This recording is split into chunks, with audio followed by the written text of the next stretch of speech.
Chat. Hello. Okay. Hey, Beth. So guys, my sister and I are going to be talking about virtual school, and it looks like she just got here, so I'm going to let her into the stream. Ooh, see, thanks for joining. This is a bit of multitasking, so give me just a second. Here she comes. All right. Hey, Rachel. Hey. Can you lower your camera a little? There's a lot of head space. Oh my goodness, look at your glasses. They're not going to work.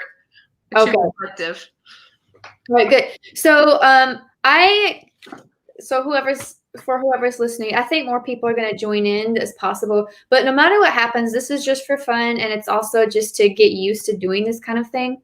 And also, Rachel, you and I can catch up. So I literally printed these out because I thought if I'm switching screens, I'm gonna get lost. So I'm looking. I don't know if I approve of all of your questions yet. Hold on. Oh, you have to approve. Okay. If there are any awful surprises, just say no comment. And people don't really like that though. Okay. So I guess I'll introduce you. So Rachel and I were both teachers for a while, but as we come from a big family of teachers, so it just kind of is something we grew up with. But Rachel is still in the classroom. She's part of a school system, and I think just to protect like the privacy of students and school system and all that. Hey, Anna. So we're not going to say where you teach, although it's really hard for me to keep it a secret because it's so normal to us. So why don't you just introduce yourself and tell everybody what you teach, what you used to teach, and the most interesting things about you that you want people to know. Well, I currently teach second grade, and I've taught first and kindergarten. I started with kinder, moved up to first, and now I've moved up to second.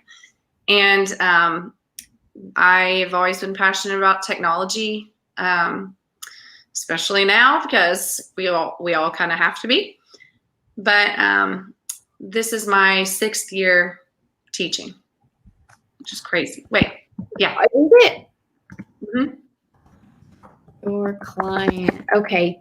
And we're sisters. Did you even mention that? I did mention it. And I talked about you before you entered because, of course, you were late. So. No, I wasn't. Yeah, guys, Rachel was in her classroom and she said, I'm coming home. And I thought, wait, I want to show everybody your classroom, but oh well. So I think one of the biggest questions people might be interested in knowing is how in the world is virtual school going for you? Because you guys are totally virtual right now, right? Yes. Honestly, I feel like my brain is like from 8 o'clock to now, my brain moves like 100 miles an hour. And even during my break, I don't take a break. We still think about school and talk about school. Like it's always that way, but we're still working out the kinks. We're in our 3rd week right now, but it is starting to run more smoothly. And I've been impressed with the kids being 7 and just their ability to adapt to technology. They've been pretty good. They've done a good job. Wow. So 7-year-olds at the computer. 7 years old. I think I remember being in 1st grade and having these big clunky IBMs, and they only had 2 functions. You pressed a space bar, and then all these little tiny squares would form a word, and you were supposed to stop it and guess the word before it. I don't know if anybody's from my generation and you graduated high school in 2005. So whenever we were in 1st grade, yeah. Okay, so Beth, Spanish teacher for kids, says kids are super adaptable. Yeah, they are. I think that's probably the advantage of having younger kids is, well, they're going to get it probably. But I think it's also pretty tough to show them things when you guys never actually show them the computer before all of this, right? Did your students ever do any like computer training before COVID hit? Yeah, well, they were familiar with iPads, and we had to set like 6 Chromebooks in our classroom in 1st grade. But there's a big difference between knowing how to like click around and play educational games on a computer and knowing how to log into your Zoom and then pull up your Google Classroom and then look and see what assignments you need to complete, and then to navigate between the Zoom and the Google Classroom. that's been tricky, just trying to help them. And then we're trying to monitor them all and help them get to make sure they're on the right place. It's hard to help them all. It is hard, but it's getting better. So since virtual school started, what is something funny that kids have done online or something outlandish? Well, there's lots of things that are funny, and then there's things that are just frustrating. Like when they unmute, we learned quickly that we would have to have certain times where they can't unmute themselves. But, you know, most of them get it. I need to stay muted unless I'm talking, sharing something, because, you know, a lot of them are not at home. Some of them are at a daycare, or they're around their siblings who are also doing their calls. So it's just, that's probably one of the hardest things, is like everyone's got a different situation at home. So you can't necessarily hear them very well if they are trying to share. I know when I've taught some of the students at home, mostly when I was doing the online students in China, I would hear a lot of background noise from the parents. I mean, parents are signing up for these online classes and they turn the computer on for their kid, and then they're in the background like clanging dishes around or speaking rapidly. And I'm like, I can't hear you. And sometimes I have to try to contact, like, you can send a message and they'll call the parent and say, like, it feels rude to say, hey, hush, but like, I can't hear your student. Did those things happen? Oh, all the time. I mean, sometimes they're telling them something and they don't know that they're not muted. And so I have to go mute them real quick, but yeah. So then let's see. One of the questions that came up for you is, what are some other materials and tools that are working for students? Like not just Zoom itself, but what are some things you guys are using that you're like, yes, what would I do without this?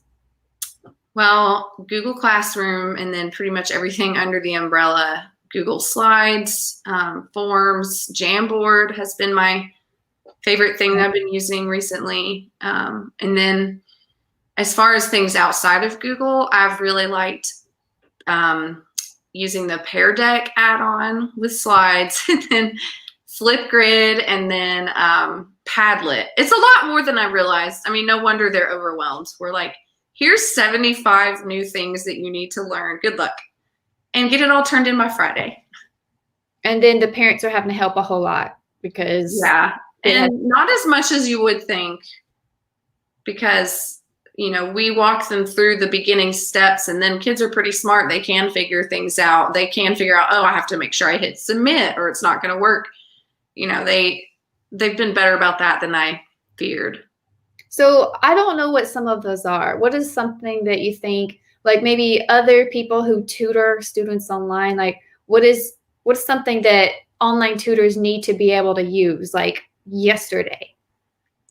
I think Flipgrid is really cool for that. Like maybe what it is like, you don't have to, you would post something, either instructions or a video or a link, something, and say, post your video response to it. And they will record themselves speaking, sharing something in response to the video. And it's really, really cute. Today we, like for writing, we posted a Flipgrid and said, read your favorite, you know, out of all the work you've been working on during writing these past couple of weeks, record yourself reading your favorite out loud. And so they were practicing reading with expression, and they've done really well with that. So they record and they say, today I learned about, like that? Yeah, just like that. Oh my gosh. We do have a question. So Beth is asking this. Do you notice more or less behavior issues online versus in the classroom, or is it the same? This is an amazing question. We all care about behavior. You know, I feel like it's less, but it's just different. Like we have to, we have this program called Go Guardian, and we monitor, you know, we can see what they're doing on their screens. And if we have to, we can lock them out. Or it's also helpful for like opening up a new tab for them. So a lot of times it's just keeping them on task, or they're having issues with kids blurting out, you know, interrupting. So that's something we're trying to get them better about. But again, I think it's like you kind of see the same patterns with certain kids, and then other ones just don't do that. So probably less behavior for sure. I mean, it's just different, you know. What about like the parents? Are parents in the screen a lot? Are they kind of having to, because a lot of these parents are still working from home. So do you see them come in and out? And is it, I don't know if that would be like kind of helpful, kind of nice, because you can say, hey, Mrs. So-and-so, or if that would feel disruptive. So what is that like? It feels helpful. I mean, I've heard a couple people complain of like, you know, parents trying to ask for help, but then it kind of holds up the lesson. But for me, they've all been very supportive, and they haven't been like obtrusive. They'll send me, in fact, if they have a question, they'll message me on our messaging platform separately so as to not interrupt the Zoom. So I feel like I've got some really good, really respectful parents in my class this year. Oh, that's a blessing. What about, let me change our view here. What about, somebody mentioned this yesterday, and it might be perhaps not so true for some people, but I've heard somebody said that she heard, see, it already sounds like a rumor. Some teachers are frustrated, and it shows on camera, like they can come off as sounding frustrated or rude. Have you had any teachers say that they felt they were being that way, or do you think, no, that's somebody making an assumption yet again about teachers that isn't true? What could that be? I mean, I think everybody gets frustrated, whether it's on the virtual, on Zoom, or in person. We're going to get frustrated. It's just that we're under more of a microscope now, where you could have parents to the side watching and overanalyzing your tone. But I feel like every teacher I know is trying their hardest and beyond. And of course you're going to get frustrated, but I think everybody's just trying to make it work. One of the things we talked about in one of my tutor groups recently is this whole strive for perfectionism. It's something I know I've struggled with, and I think it's something that, like, we may have grown up with some of that. Like, we saw some family members, like, you want to be prepared, and everything has to look perfect because now teachers are under such a microscope.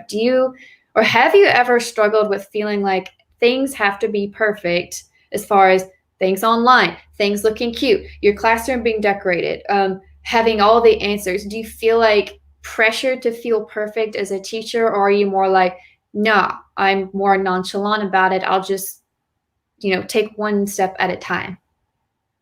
I've been taking one step at a time. I mean, I do want things to look good. A lot of people tease me for loving fonts so much, because I don't like, it really bothers me that on Google you can't customize your own fonts and like upload your ones that you've purchased yourself. But I found workarounds around that, and everyone's like, oh, I can't believe you're going all that trouble. But to me, it makes me happier when I'm teaching. So no, I'm not trying to really be a perfectionist for anybody else. I think I know, like, if I'm doing things like that, it makes me happier, and so I enjoy teaching more. But no, my classroom is a wreck, and I'm pretty much at the end of every day thinking, okay, am I ready for the next day? I'm definitely not planning much farther ahead than that, because I can't. I mean, who knows what's going to happen? So what is the district decision as far as when and if kids are going to come back? Is there any idea at all? Nope. Short answer, no. Okay, so it's like, no, you guys are still totally virtual no matter what? I don't know. How about this? We like this question. This can be for anything, in the classroom, online. How do you make sure how to enforce or ensure that our students are doing homework? Which I guess you have to give them some type of homework, right? Well, everything is homework now. Like, when we're on Zoom, with them, they're so young that they may not know that they're not doing their work. They may be thinking they're done for the day, but they've got 3 more things that are assigned to them. So I usually screen share and walk them through, look at your assignments. This is what it looks like. And I've labeled everything with little emojis on there. So, you know, the one with the math assignments have a little graph, and the reading assignments have a little book. And that's very helpful for them. And it's helpful for me too. And if they're still not getting it done, then we would message the parents and let them know, hey, here's what your child is missing. But at this point, we're 3 weeks in. I've not really gone past that because I'm just excited that they're all logging on Zoom right now, which they all are consistently, you know, participating. Yeah, so the screen share is that's pretty amazing. Have you had to record any lessons, like recording and then like sort of like in college, how you'd say, hey, go look at the slides later, or if you missed class, I feel like there's some temptation to, well, maybe they don't have to show up as long as things are posted. No, we haven't recorded anything, but I haven't needed to because they've all been present on the Zoom calls. But we have done some asynchronous lessons where we pre-record, like for math this week, I practiced pre-recording lessons and posting them all on one Google Classroom assignment with an exit ticket. So they would watch me, and then like the whole grade is watching my math lessons, which is good, but we're just trying to keep variety, I think. I saw this. This is just like another ridiculous thing here, but still interesting. It says, somebody said, the goal of COVID-19 is to destroy the education of our kids. So what do you think of that statement? I don't really have an opinion on it. I think that, you know, I don't really get bogged down on the reason why we're having to do this. I think that I could easily, but I feel like we both maybe kind of have mama's ability to sort of let things go like that and then just focus on what's important. And I feel like I've done a pretty good job of that, focusing on, you know, I don't really know if I agree with being virtual, and I would like to be back in person, but this is what the hand that we've been dealt. So I'm going to do the best that I can with it. Do I think it's making kids, like, I think that it will be long-term very bad for their education, but I think that teachers are trying really hard to close that gap as much as they can. Are there any teachers in your school who have just flat out refused to do any of this? Like, as in, no, I'm going to leave the classroom and do something else? No, my school has some really good teachers. So they're in it no matter what. Yeah. So Anna's asking, if you feel any anxiety, or do you have any anxiety about just flying by the seat of your pants? Because I guess that's what it sort of has felt like, as far as things having to change quickly, because you guys started school a lot later than you normally do, right? Like, pretend like if COVID had never happened, when were you supposed to go back to school? Like the first week of August, and then we started September, like in the second week of September after Labor Day. So for our area, that's pretty late. Yeah, I mean, it's like old days. And we did have a lot of time to training, and I was really thankful for that. I'm sure the kids were dying to go back to school, but we really needed those weeks of preparation. But really, like, the only time I feel anxious is when in the middle of a lesson, like a link doesn't work or something's not going right, and then I have to very quickly in the moment problem solve. That's when it gets kind of stressful. I start getting kind of sweaty. But I've learned that the kids are very patient, and it's not like they're getting mad or parents are like, what's wrong with you? You know, everyone understands. So they'll sit there patiently while I'm like, okay, hold on. Okay, it should work now.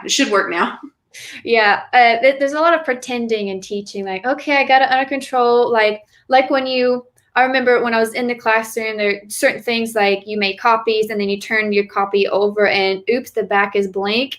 Didn't realize that. Now it's too late. Those types of things. Whereas, I don't know, maybe with virtual school it's better because then it's like, well, I have this other thing we can do. And now that everyone has a computer, let's go to that.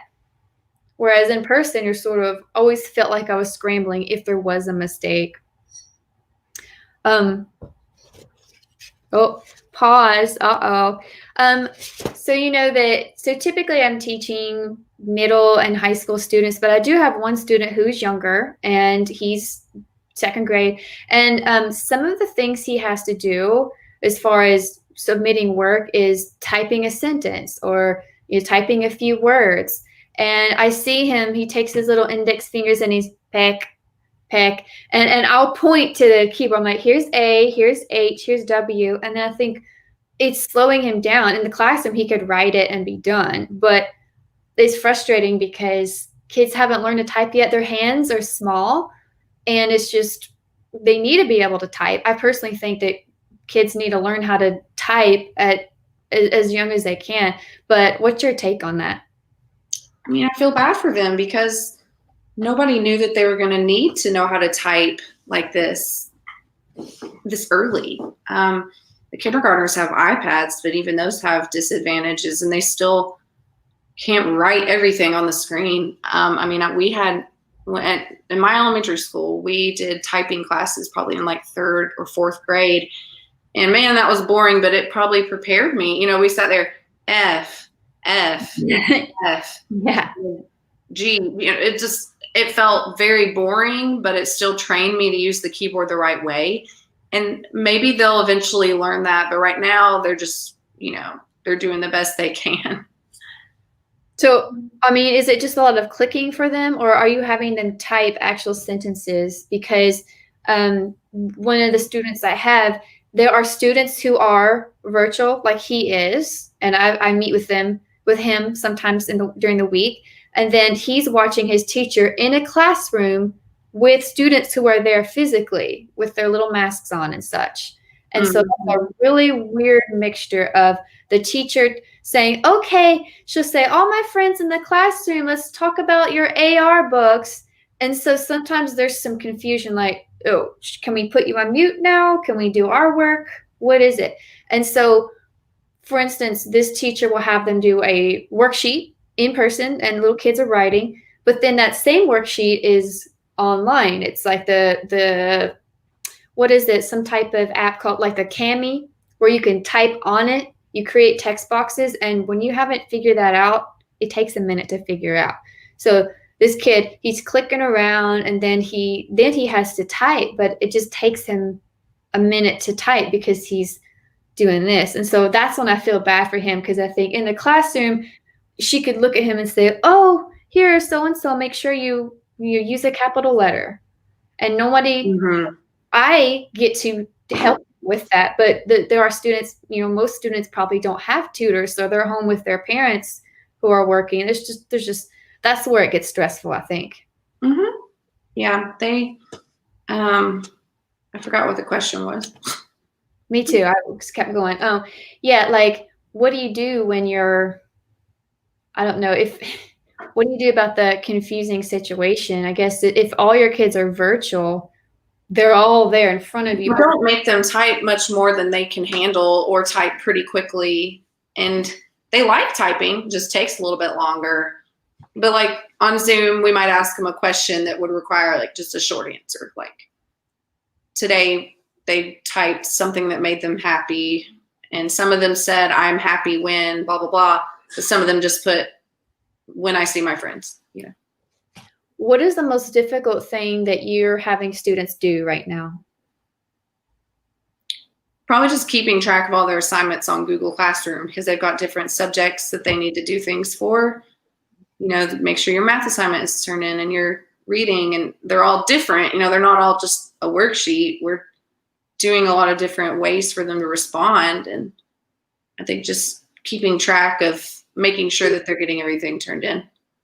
So I've had some parents sort of be apprehensive about hiring a tutor to help them because online school has been so difficult in some ways. They think, well, if I have a tutor help out online too, that's going to be hard. So, but with that said, there's so many online tools to help kids do better that in-person teaching is actually we're almost realizing, hey, we don't have to teach in person unless you're in the classroom setting. Some people prefer it, like you say you do.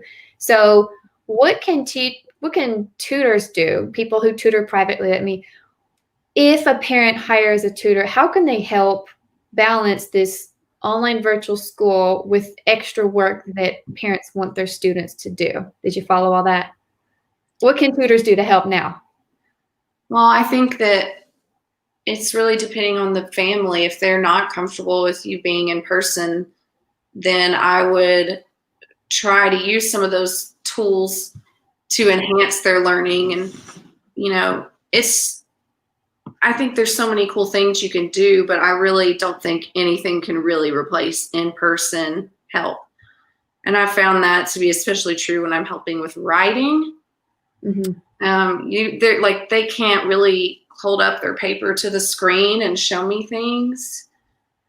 And even when they do, it's hard for me to say, like, oh, I see, okay, change that, maybe work on your sentences or whatever. It's just something that I'm really looking forward to going back in person, is getting to do writing the right way.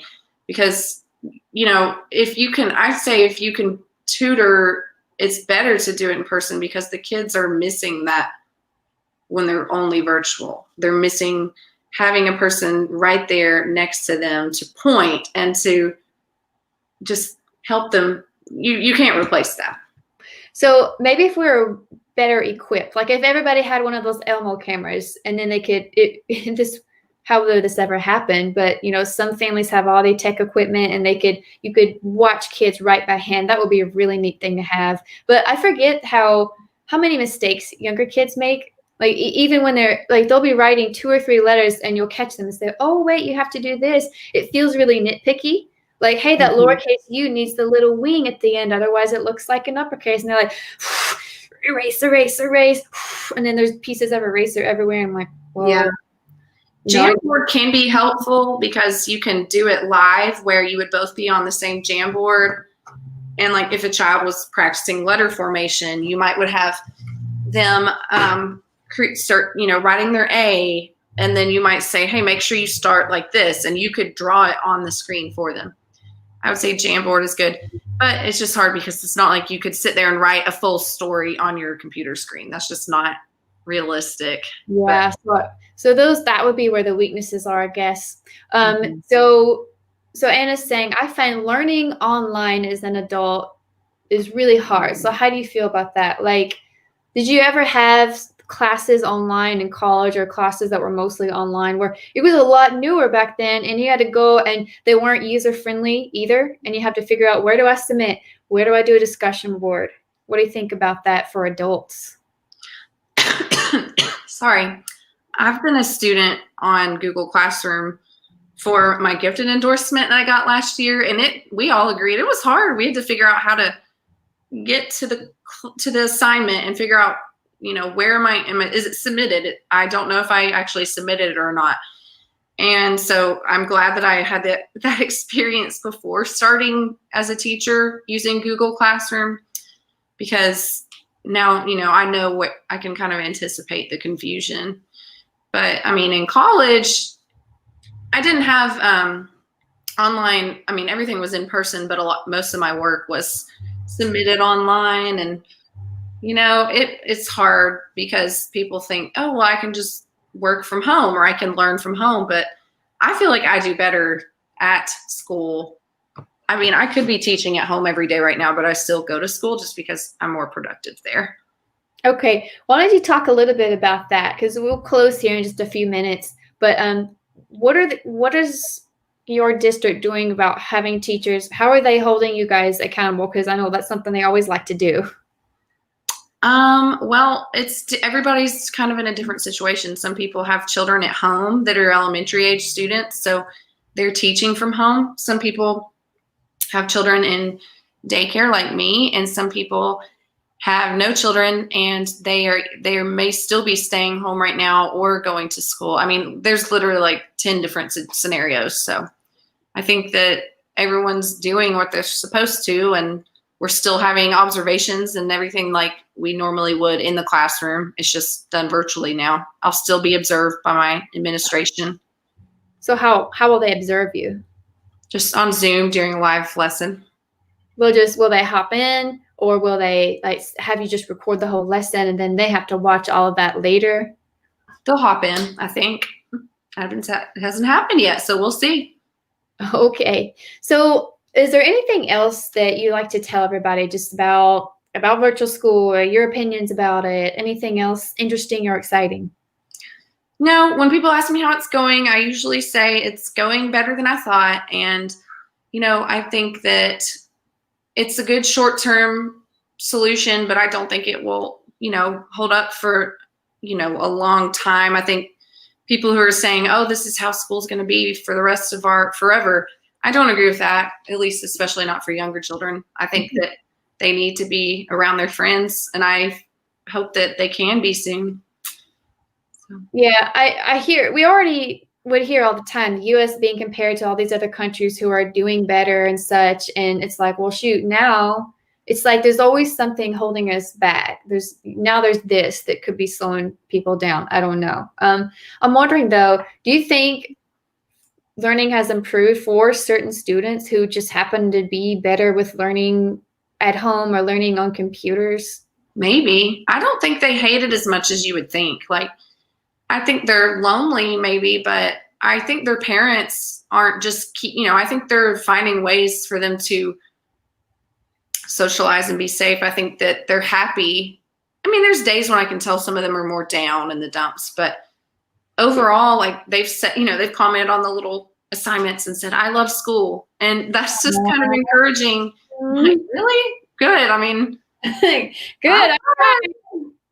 I enjoy it. I think it's not the healthiest option for them to be, not allowed to be around other kids at school. I mean, healthy as in mentally healthy, but I think that they like having the independence on the computer, and they like kind of feeling cool and techie. I mean, I do. Yeah, because now there's all these cool things that it's like beforehand you learned it maybe in a meeting or at professional learning, and now you're thinking, oh, I'm learning it because I have to. And then you realize you actually like it instead of, yeah, I'll never have time for that because we're too busy in the classroom. Oh, wait, now we have to do all the technology. Definitely. I always wanted to do this stuff, and now I actually have to, but it's totally worth, I'm glad that we have to do it because I always wanted to before. Well, I didn't realize that. I didn't know that you were still interested in educational technology. I remember I had one class in graduate school, and I think it was already outdated. Like my textbook was it was already old. And I don't think nobody saw this coming and how important it would be to be able to teach online. So I think people's attitudes are starting to change. It's just the parents who always want their kids to be in a school system with other kids, eventually they're going to just be beside themselves. They want their kids back, safely back. Mm-hmm. Anything else you want to add before we close? I don't think so, but thanks for having me. Yeah, it was fun. So if anything else interesting happens, you'll have to let me know, because I'm sure that some people want to hear from you, because unlike me, a lot of people don't have access to school teachers. Oh, well, I think I will say this. It has been fun to get to see all of their pets. They'd love to show me their pets. There's a lot of cat lovers in our class, which means they were meant to be with me. Perfect. We'll see. Perfect. Bad joke. All right. Well, thanks for coming, Rachel. If you want to do a shout out like for your Instagram or classroom, let's go ahead. I don't know how to do that. I think I can do that here. Do you want to do that? That's okay. Okay. All right. So until next time, be sure to keep watching on JPES Talks. Bye, guys.